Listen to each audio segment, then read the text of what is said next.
નમસ્કાર મિત્રો, બંધારણની સિરીઝમાં આપનું હાર્દિક સ્વાગત છે. અગાઉના વિડીયોમાં આપણે બંધારણ સભાનું ઘડતર અને બંધારણ સભાની કાર્યવાહી જોઈ. હવે આ વિડીયોમાં આપણે બંધારણના સ્ત્રોતો વિશે માહિતી મેળવીશું કે બંધારણ છે ની વિગતો કયા કયા અધિનિયમને આધારે લેવામાં આવેલી છે.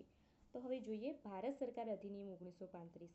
તો એમાંથી આપણે બંધારણની અમુક વિગતો સ્વીકારેલી છે. કઈ કઈ? તો સમવાય તંત્ર અને સંઘીય તંત્ર વ્યવસ્થા, રાજ્યપાલનો હોદ્દો, ન્યાયપાલિકા, કટોકટીની જોગવાઈઓ, વહીવટી વિગતો, રાજ્યનો કાર્યક્રમ અને જાહેર સેવા આયોગ, જે ભારત સરકારના અધિનિયમ 1935માંથી આપણે વિગતો સ્વીકારેલી છે.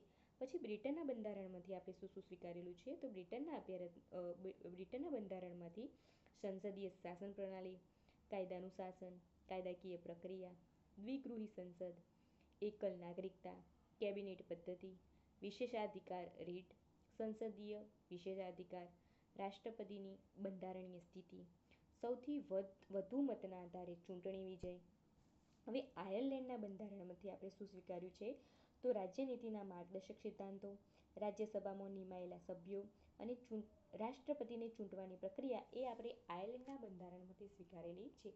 હવે કેનેડાના બંધારણમાંથી આપણે શું સ્વીકારેલું છે? તો કેનેડાના બંધારણમાંથી આપણે સશક્ત કેન્દ્ર સાથેનું સમવાય તંત્ર, રાજ્યપાલની કેન્દ્ર દ્વારા નિમણૂક, કેન્દ્ર પાસે અવશિષ્ટ સત્તાઓ, સર્વોચ્ચ અદાલતનું સલાહકારી અધિકાર ક્ષેત્ર. પછી ઓસ્ટ્રેલિયાના બંધારણમાંથી આપણે શું સ્વીકાર્યું છે? તો ઓસ્ટ્રેલિયાના બંધારણની સમવર્તી યાદી, વેપાર અને વાણિજ્યની સ્વતંત્રતા, સંસદના બંને ગૃહોની સંયુક્ત બેઠક અને આમુખની ભાષાનો સ્ત્રોત એ ઓસ્ટ્રેલિયાના બંધારણમાંથી આપણે સ્વીકારેલું છે. બરાબર, આમુખની ભાષાનો જે સ્ત્રોત છે ઓસ્ટ્રેલિયાના બંધારણથી લીધેલું છે. પછી ફ્રાન્સનું બંધારણ, તો ફ્રાન્સના બંધારણમાંથી આપણે ગણતંત્ર એટલે કે રિપબ્લિક, સ્વતંત્રતા, સમાનતા અને બંધુત્વ એ જે ફ્રાન્સના બંધારણમાંથી આપણે લીધેલું છે.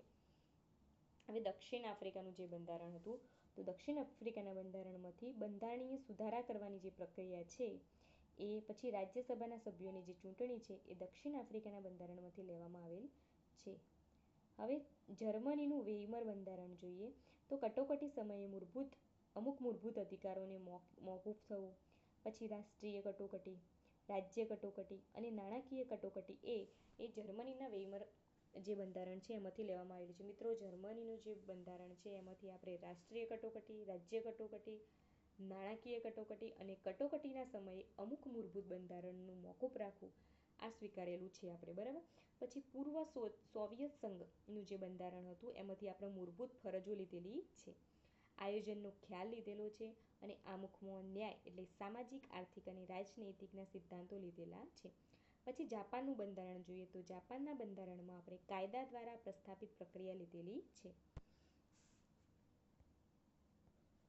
તો મિત્રો, આ હતું બંધારણના સ્ત્રોતો વિશેની માહિતી કે અમુક દેશના બંધારણમાંથી આપણે શું શું સ્વીકારેલું છે. બરાબર, તો મિત્રો, તમને આ વિડીયો ગમ્યો હોય તો વિડીયોને લાઇક કરજો, વિડીયોની નીચે કમેન્ટ કરજો, વિડીયોને વધુમાં વધુ શેર કરજો જેથી આ વિડીયોનો લાભ તમારા તમામ મિત્રોને મળી રહે અને અમારી ચેનલને પ્લીઝ સબસ્ક્રાઈબ કરજો. Thank you.